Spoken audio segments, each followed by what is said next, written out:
हाँ, तो अपन लोग क्या पढ़ने वाले हैं आज बेसिकली? ग्लोकोमा।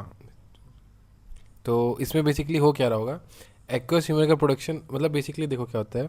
जो अपना आँख होता है ना, उसमें दो टाइप का ह्यूमर होता है। आगे के साइड क्या होता है, एंटीरियर चैम्बर में एक्वस ह्यूमर, और पीछे वाले चैम्बर में क्या होता है, विट्रस ह्यूमर। सिंपल, ठीक है ना। तो ग्लोकोमा के कंडीशन में क्या होता है ना, सिंपल सिंपल ये समझ लो, जैसे अपना आँख बॉल है ना, तो बॉल के अंदर फ्लूइड बहुत बढ़ जा रहा है। कौन वाले? एंटीरियर चैम्बर वाला। एंटीरियर चैम्बर में कौन सा फ्लूइड था? Aqueous humour.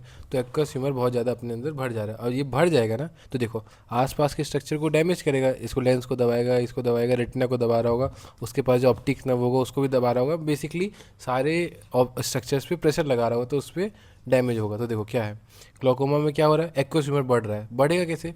या तो उसके सोर्स से निकल जाता रहा होगा, या तो ड्रेन नहीं हो पा रहा होगा। मतलब क्या, increase production of aqueous humour या decrease drainage of aqueous humour, ठीक है ना। तो उसके कारण क्या हुआ, नेट नेट रिजल्ट क्या हुआ, दोनों के कारण वॉल्यूम बढ़ जा रहा है एक्वस ह्यूमर का, और वॉल्यूम बढ़ गया। अब किसी भी एक अगर कंटेनर है उसमें वॉल्यूम बढ़ेगा, तो उसके कारण प्रेशर तो बढ़ेगा ना। तो intra ocular pressure, intra ocular मतलब क्या, आँख के अंदर का प्रेशर बढ़ जाएगा। तो कितना, कब माना जाता है कि ग्लोकोमा है? तो अपने आँख का इंट्राओक्युलर प्रेशर जब हम लोग स्कोपी से देखते हैं, तो जब 21 एम एफ जी से ज़्यादा हो जाता है ना, तब उसको अपन लोग बोलते हैं ग्लोकोमा। और इससे जब ज़्यादा बढ़ते जाएगा ना, तो धीरे धीरे वो किसको डैमेज कर सकता है, ऑप्टिक नर्व को। और ऑप्टिक नर्व क्या, अपना सेंसेशन, विजुअल सेंसेशन लेके जाता है ब्रेन तक। सिंपल। तो देखो ग्लोकोमा समझ में आया। अंत में क्या हुआ, बेसिकली अपने को बढ़ाना है एक्वस ह्यूमर। कैसे? या तो उसका प्रोडक्शन बढ़ा है, या तो उसका ड्रेनेज घट रहा है। तो वॉल्यूम बढ़ा तो प्रेशर बढ़ेगा, और प्रेशर बढ़ेगा तो फिर आसपास के स्ट्रक्चर को डैमेज कर रहा होगा, तो ऑप्टिक नर्व डैमेज होगा, तो इसलिए आदमी ब्लाइंड भी हो सकता है, ठीक है ना। तो देखो ये स्ट्रक्चर, ये इसमें पूरा चीज़ नहीं समझना, ये मैं चैट जीपीटी से निकाल दिया था एक नॉर्मल सा कि कैसे होता है। तो देखो आप मेन में स्ट्रक्चर देखो, सबसे बाहर क्या होता है, कॉर्निया होता है, ठीक है ना। पीछे लेंस है, और इन दोनों के बीच के स्ट्रक्चर, जो स्पेस बच रहा है उसी को हम लोग क्या बोल रहे हैं, एंटीरियर चैम्बर, ठीक है ना। तो प्रोडक्शन कहाँ से हो रहा है, देखो ये जो सिलियरी बॉडी है ना, ऊपर की तरफ जो लेंस को अपना रोक के रखता है, वही सिलियरी बॉडी क्या करता है, एक्वस ह्यूमर का प्रोडक्शन कराता है, ठीक है। अब यहाँ पे जो ये दोनों पेपिलरी प्रोजेक्शन दिख रही है ना, ये क्या है, आइरिस।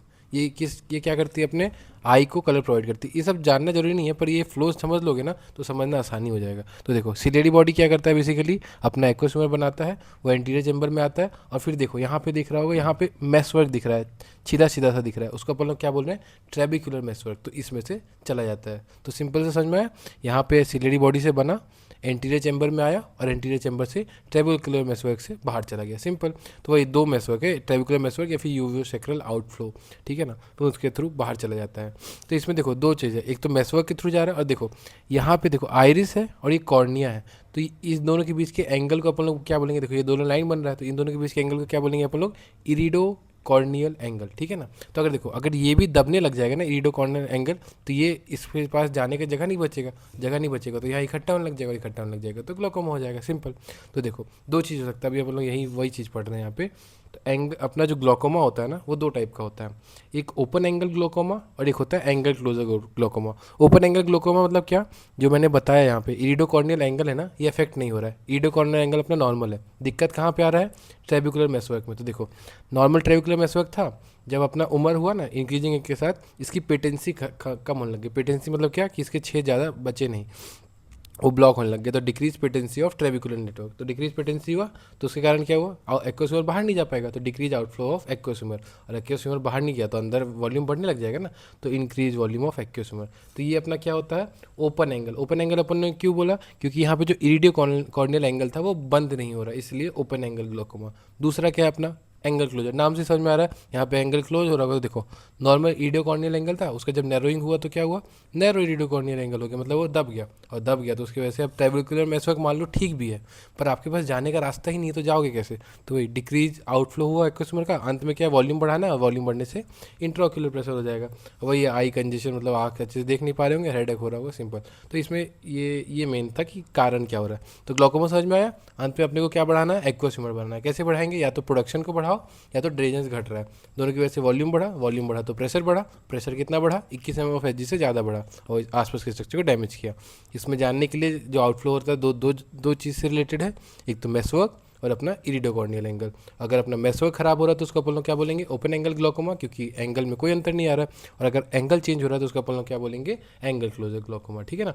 ओपन एंगल, और एंगल से फिर चालू करो तो एंगल क्लोजर। सिंपल। चलो तो अब इसका क्लासिफिकेशन ऑफ ड्रग्स देखते हैं, ये क्या होता है। तो देखो मैं इसका डीप में मैकेनिज्म ऑफ एक्शन वो बोनस वीडियो में दे दूंगा, उसको लिखना ज़रूरत नहीं है कि उसको चैट जीपीटी से निकाला था, बुक में नहीं दिया था स्पेसिफिकली, पर चलो वो समझ लेंगे क्योंकि अच्छे से समझ में आ जाता है उससे। तो जानना कितना है अपने को, इतना ही जो ये वाला पार्ट है, ये वाला पार्ट जिसमें मैंने डीप में समझाया मैकेनिज्म ऑफ एक्शन, वो एक बोनस रहेगा बस। तो चलो क्या है क्लासिफिकेशन, देखो अपना एक्वस ह्यूमर क्यों हो रहा था, या तो यहाँ पे प्रोडक्शन बढ़ रहा था या तो ड्रेनेज घट रहा था, तो उसका उल्टा कर दो तो ट्रीटमेंट हो जाएगा, या तो प्रोडक्शन घटा दो या तो ड्रेनेज बढ़वा दो। तो यही जो अपना प्रोडक्शन घटवाएगा ना, वो कौन है, ए बी सी एम, ठीक है ना, एम हो गया यहाँ पे, अब यहाँ एम है, यहाँ पे पी ले आओ, तो जो आउटफ्लो बढ़वा रहा है उसमें कौन आ गया, पी सी, अपना कंप्यूटर होता है ना, तो पी सी। तो देखो या तो प्रोडक्शन घटवाओ या तो आउटफ्लो बढ़वाओ, तो प्रोडक्शन घटवाने वाला कौन है, ए बी सी एम। ए का मतलब क्या, अल्फा एगोनिस्ट, वही अपने अनुप्रास अलंकार चल रहा है, अल्फा एगोनिस्ट। बी से बीटा ब्लॉकर। कार्बोनिक एनहाइड्रेज तो सुने ही होंगे, जो अपना ये होता है ना H2O प्लस CO2 को मिला के H2CO3 बनाते हैं, तो जो इंजाइम यूज होता है वो कौन होता है, कार्बोनिक एनहाइड्रेज। तो उसको इनिबिटर हम लोग पढ़ेंगे क्यों ये सब दे रहे हैं, तो कार्बोनिक एनहाइड्रेज इनिबिटर दे दो, वो भी एक्वस प्रोडक्शन घटा रहा होगा, कैसे बढ़ा रहा होगा वो बोनस में देखेंगे। और चौथा अपना क्या है, मैनिटॉल, समझे। तो ये अपना आ गया एक्वस प्रोडक्शन को घटाने में कौन, ए बी सी एम। अनुप्रास अलंकार का पावर का इस्तेमाल करो, तो ए मतलब अल्फा एगोनिस्ट, बी मतलब बीटा ब्लॉकर, सी मतलब कार्बोनिक एनहाइड्रेज इनिबिटर, और एम मतलब मैनिटॉल, सिंपल। अब देखो आउटफ्लो बढ़ाना है, ये सबसे ज़रूरी है, क्या है, प्रोस्टाग्लैंडिन एनालॉग, हम लोग देखेंगे कैसे काम करता है ये। तो प्रोस्टाग्लैंडिन एनालॉग दे दो, और सी मतलब क्या, कोलिनर्जिक एगोनिस्ट। जैसे चालू किससे किए थे, एगोनिस्ट से, तो खत्म भी किस पे करो, एगोनिस्ट पे, मतलब क्या, कोलिनर्जिक एगोनिस्ट दे देंगे अपन लोग, ठीक है ना। तो ये क्लासिफिकेशन हुआ, क्लासिफिकेशन किस बेसिस पे हुआ, या तो आउटफ्लो को मतलब बेसिकली प्रोडक्शन को घटाओ, या तो सिक्रीशन को बढ़ाओ। तो प्रोडक्शन कैसे घटा, A B C M, alpha agonist, beta blocker, carbonic anhydrase inhibitor, mannitol. और अपना प्रोडक्शन कैसे, मतलब ड्रेनेज कैसे बढ़ा, ड्रेनेज अपना बढ़ गया प्रोस्टाग्लैंडिन एनालॉग या फिर कोलिनर्जिक एगोनिस्ट की वजह से। तो चलो चालू करते हैं, एटलीस्ट इतना तो याद हो जाएगा तो भी बहुत मेजर काम हो जाएगा। अब देखो इसमें एग्जांपल्स पढ़ लेंगे, और अगर इंडिकेशन याद रहा तो अच्छी बात है, नहीं रहा तो ठीक है। तो चलो चालू करते हैं, अल्फा एगोनिस्ट देखते हैं। तो इसका काम क्या था, फ्लूइड के प्रोडक्शन को घटाना, ठीक है ना, और साथ में ड्रेनेज पाथवे को फैलाता है। ये नहीं भी याद रखो तो चलेगा, इतना याद रखो कि क्या मैकेनिज्म ऑफ एक्शन क्या हुआ इसका, फ्लूइड का प्रोडक्शन घटाना। हम लोग वही पढ़ते हैं ना कि फ्लूइड के प्रोडक्शन के घटाने वाले में ये 4 कैटेगरी वाले आते हैं। तो ये सब ए बी सी और एम नहीं लिखा हूँ क्योंकि उसका जरूरी नहीं है, वो ऑस्मोटिक्स है। तो वो सब में मैकेनिज्म ऑफ एक्शन में क्या लिखते जाना, फ्लूइड ड्रेनेज, फ्लूइड का प्रोडक्शन घट रहा है, फ्लूइड का प्रोडक्शन घट रहा है, फ्लूइड का प्रोडक्शन घट रहा है, ठीक है। तो देखो मैकेनिज्म ऑफ एक्शन क्या हुआ, फ्लूइड का प्रोडक्शन घटना। बीटा ब्लॉकर में मैकेनिज्म ऑफ एक्शन क्या हुआ, फ्लूइड कम बनेगा ग्लैंड से, तो फ्लूइड का एक्वस ह्यूमर का प्रोडक्शन कम हो जाएगा। कार्बोनिक एनहाइड्रेज में भी वही है, कार्बोनिक एनहाइड्रेज को हम लोग इनिबिट कर देंगे ना, तो एक्वस ह्यूमर का प्रोडक्शन घट जाएगा। देखेंगे कैसे इनिबिट करके क्या हो रहा है, पर अंत में सबके मैकेनिज्म ऑफ एक्शन में सिंपल ये लिख देना क्या, कि फ्लूइड का प्रोडक्शन घट रहा है। चलो अब इंडिकेशन देखते हैं। तो जो अल्फा एगोनिस्ट है ना, वो अपन लोग प्रेगनेंसी में दे सकते हैं, ठीक है ना। इसके साइड इफेक्ट क्या है, इसको फोटो से याद कर लेना। ये मैंने आँख का फोटो बनाया ना, तो ये आँख में फॉलिकल्स बना सकता है, लाल लाल स्पॉट्स रहते हैं, तो क्या कंजंक्टिवल फॉलिकल्स बना सकता है, ठीक है ना। तो वही है, माँ है, जैसे माँ से रिलेटेड है। देखो माँ देना किसको है, माँ को ही देना है प्रेगनेंसी में, पर साइड इफेक्ट माँ के हो जाएंगे, गुस्सा आ जाता है तो आँख दिखाने लग जाती है ना, आँख में लाल लाल हो गया, तो वही कंजंक्टिवल फॉलिकल्स हो गया। तो माँ से रिलेट कर दो प्रेगनेंसी और कंजंक्टिवल फॉलिकल्स। अब देना किसको नहीं है, जिनको डिप्रेशन हो रखा है, ठीक है ना। तो या तो बच्चों में नहीं दो, या तो नॉर्मल रेस्पिरेटरी डिप्रेशन में भी नहीं देना है और नॉर्मल डिप्रेशन में भी नहीं देना है, ठीक है ना। तो एक ऊंचाई पे चले गए और नीचाई पे चले गए। ऊंचे में कौन है, अपनी माता जी हैं, माता जी को दे सकते हैं, मतलब प्रेगनेंसी में दे सकते हैं, पर उनके साइड इफेक्ट्स क्या हो जाएगा, कंजंक्टिवल फॉलिकल कर सकता है, ठीक है ना। और नीचे में मतलब अपन लोग नीचे कहाँ आ गए, डिप्रेशन पे आ गए। तो बच्चों में नहीं देना है क्योंकि उनमें रेस्पिरेटरी डिप्रेशन कर सकता है, और नॉर्मल डिप्रेशन वाले पेशेंट को नहीं दे सकते, ठीक है। इसका एग्जाम्पल याद करने का तरीका क्या है, देखो अपन लोग क्या किए, बहुत सारा, ये मान लो शाहपुरा घूमने गए तो वहाँ पे बहुत सारा अपन लोग फ्राई खा लिए, ठीक है ना, बहुत फ्राई था, डीप फ्राइड था, तो उसको क्या याद किए, डीपी वेफ्रिन वो, ठीक है ना। अब ये खा लिए, पेट वेट खराब हो गया, तो अपन लोग किसके पास गए, डॉक्टर के पास। और डॉक्टर क्या पहनता है, एप्रन पहनता है ना, तो एप्रन से अपन लोग याद कर लिए एप्रोक्लोनिमाइड, ठीक है ना। तो डीपी वेफ्रिन, फिर क्या हो गया, एप्रोक्लोनिमाइड। और डॉक्टर ने क्या बोला, ये सब फ्राइड चीज़ खाना छोड़ो, क्या करो, पानी पियो, और पानी का पूरा ग्लास भर के, और ग्लास भरे हुए को अपन लोग क्या बोलते हैं, ब्रिम, तो ब्रिमोनिडिन, ठीक है ना। तो डिपीवेफ्रिन, एप्राक्लोनिडिन और ब्रिमोनिडिन, ठीक है ना। फ्राई से याद किए डिपीवेफ्रिन, एप्रन से याद किए एप्रोक्लोनिडिन, और ब्रिम से याद किए ब्रिमोनिडिन, सिंपल। तो चलो ये हुआ इसका अपन लोग, यूवीओ सेक्टर, ये प्रोडक्शन भी घटाता है और आउटफ्लो भी बढ़ाता है, डीपीवेफ्रिन का ये स्पेसिफिक फीचर है, तो दोनों ही काम कर रहा है ये, ठीक है ना। तो ये अपना क्या हो गया, अल्फा एगोनिस्ट। अल्फा एगोनिस्ट का काम क्या था, प्रोडक्शन को घटाओ, देना किसको था, ऊंचाई वाली को, मतलब माता जी को दे रहे हैं, प्रेगनेंसी को दे रहे हैं, और इसका साइड इफेक्ट्स क्या हो जाएगा, कंजंक्टिवल फॉलिकल्स। किनको नहीं देना है, डिप्रेशन में नहीं देना है और बच्चों को नहीं देना है, ठीक है ना, सिंपल।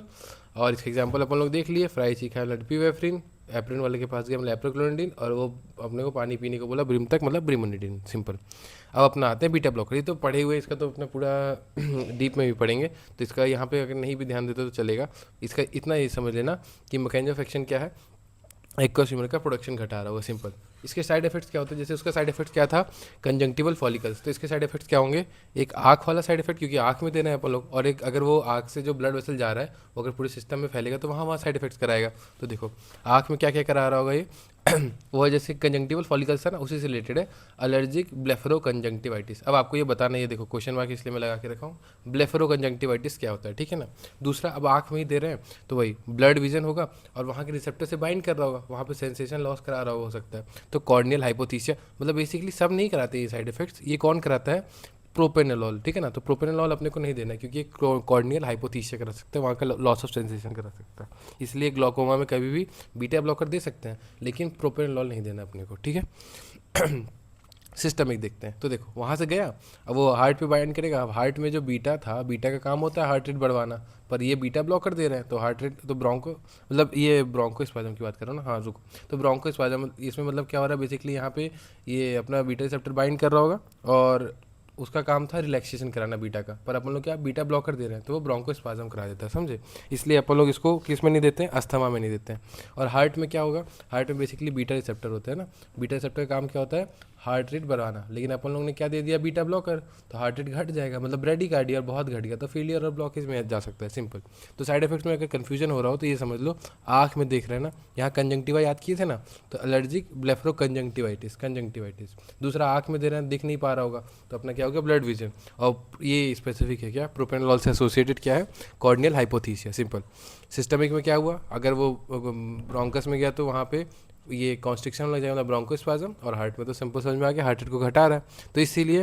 और कंपैरिजन बाद में देखते हैं, पहले कॉन्ट्राइंडिकेशन देखते हैं। कॉन्ट्राइंडिकेशन किस में होगा, अस्थमा में, क्यों, क्योंकि अस्थमा वाले को पहले से सांस नहीं आ रही है और आप बीटा ब्लॉकर दे दी तो वो क्या कर देगा, ब्रोंकोस्पाज्म, तो और उसका खत्म हो जाएगा गेम और डेथ हो जाएगा, सिंपल।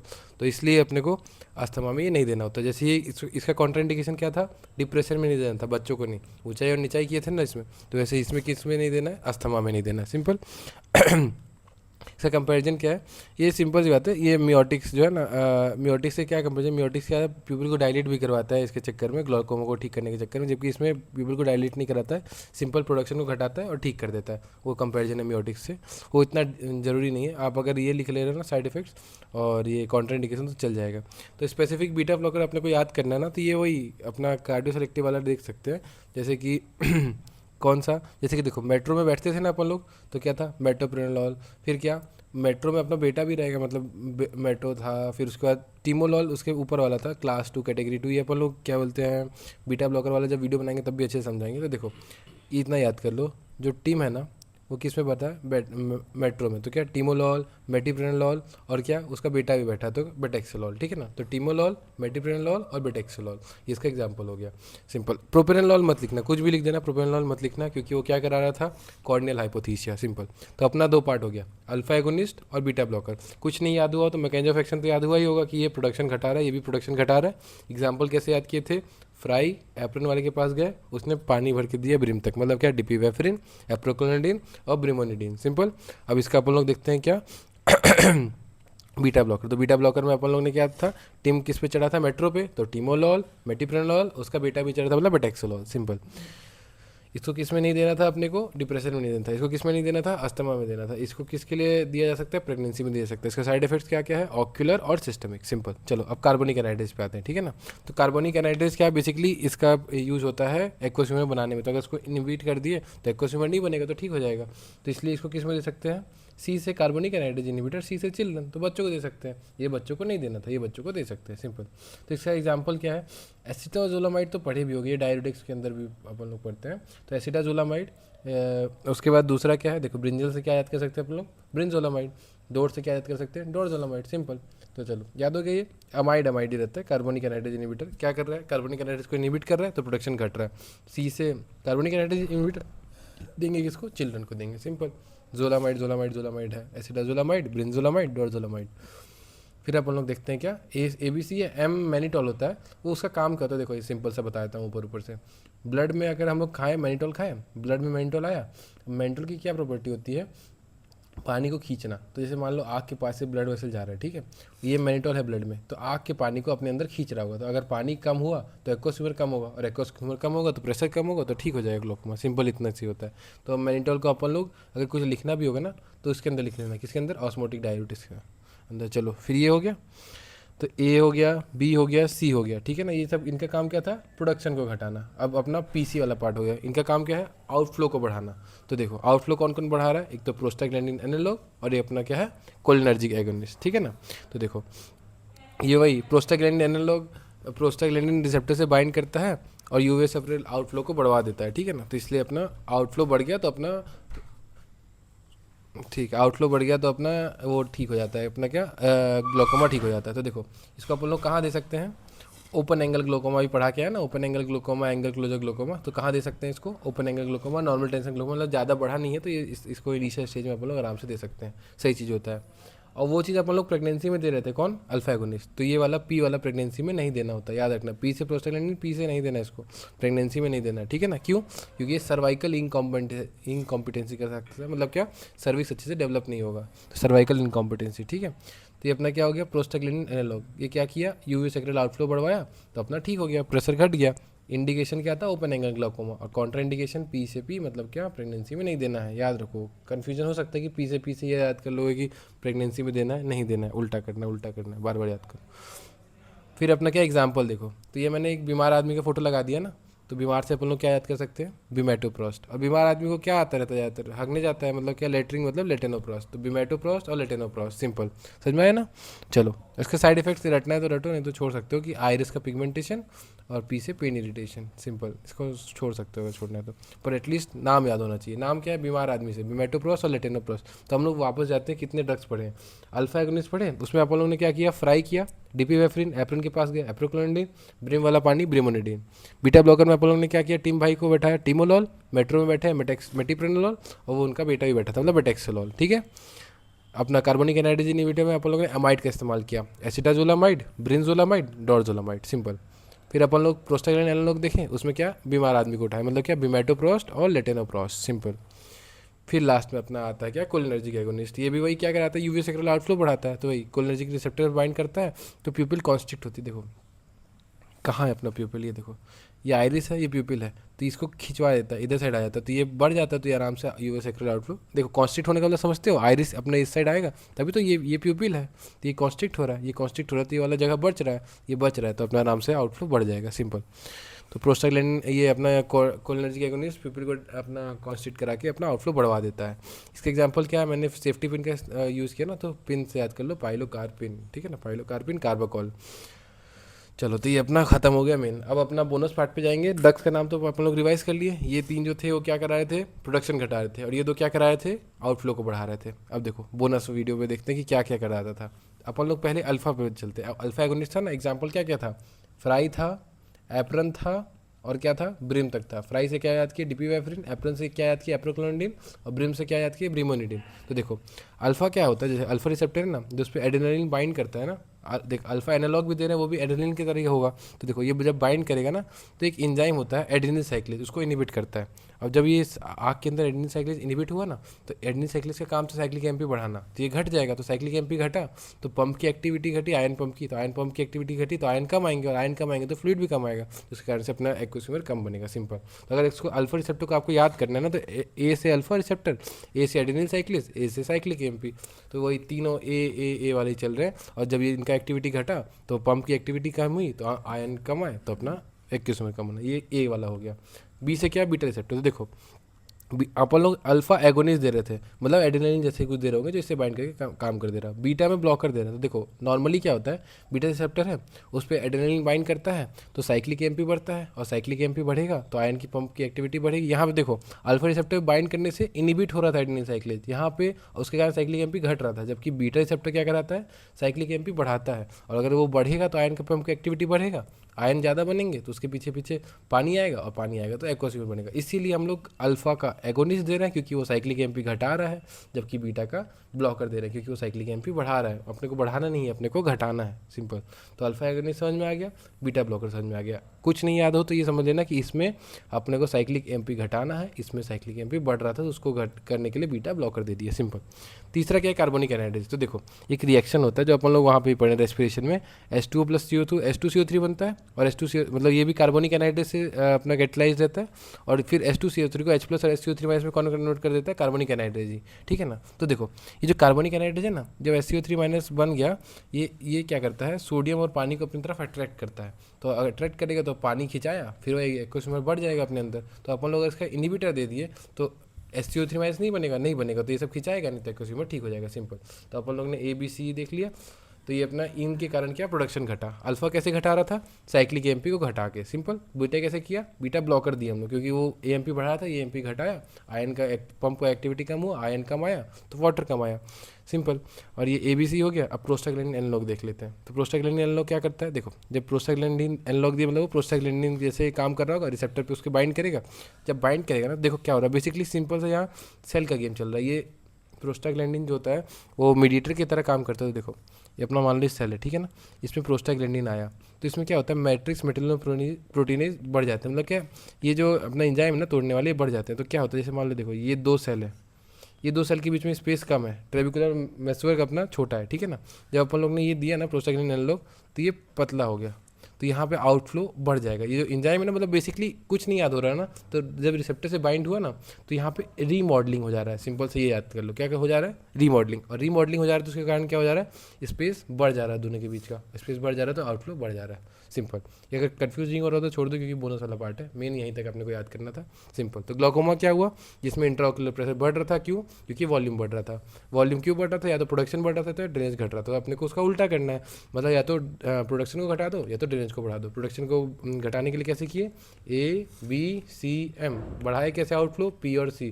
A मतलब अल्फा एगोनिस्ट, B मतलब बीटा ब्लॉकर, C मतलब कार्बोनिक एनाहाइड्रेज इनिबिटर, और M मतलब क्या हो गया अपना मैनिटॉल। इसका एग्जाम्पल क्या हुआ, एप्रोन अपना ए पहले क्या, डिपीवेफ्रिन, एप्रोक्लोनिडीन और ब्रीमोनिडीन, सिंपल। बीटा ब्लॉकर में क्या याद किया, टिमोलॉल, मेटोप्रिनॉल और अपना बेटेक्सोलॉल। कार्बोनिक एनाहाइड्रेज इनहिबिटर में क्या याद किया, एसिटाजोलामाइड, ब्रिंजोलामाइड, डोरजोलामाइड। और ये तो मेंटोल था ही। प्रोस्टाग्लैंडिन लोग में अपन लोग ने बीमार आदमी को देखा तो बिमेटोप्रोस्ट और लेटेनोप्रोस्ट। और कोलिनर्जिक एगोनिस्ट में पिन को देखा, मतलब क्या, पाइलोकार्पिन और कार्बोकॉल, सिंपल। चलो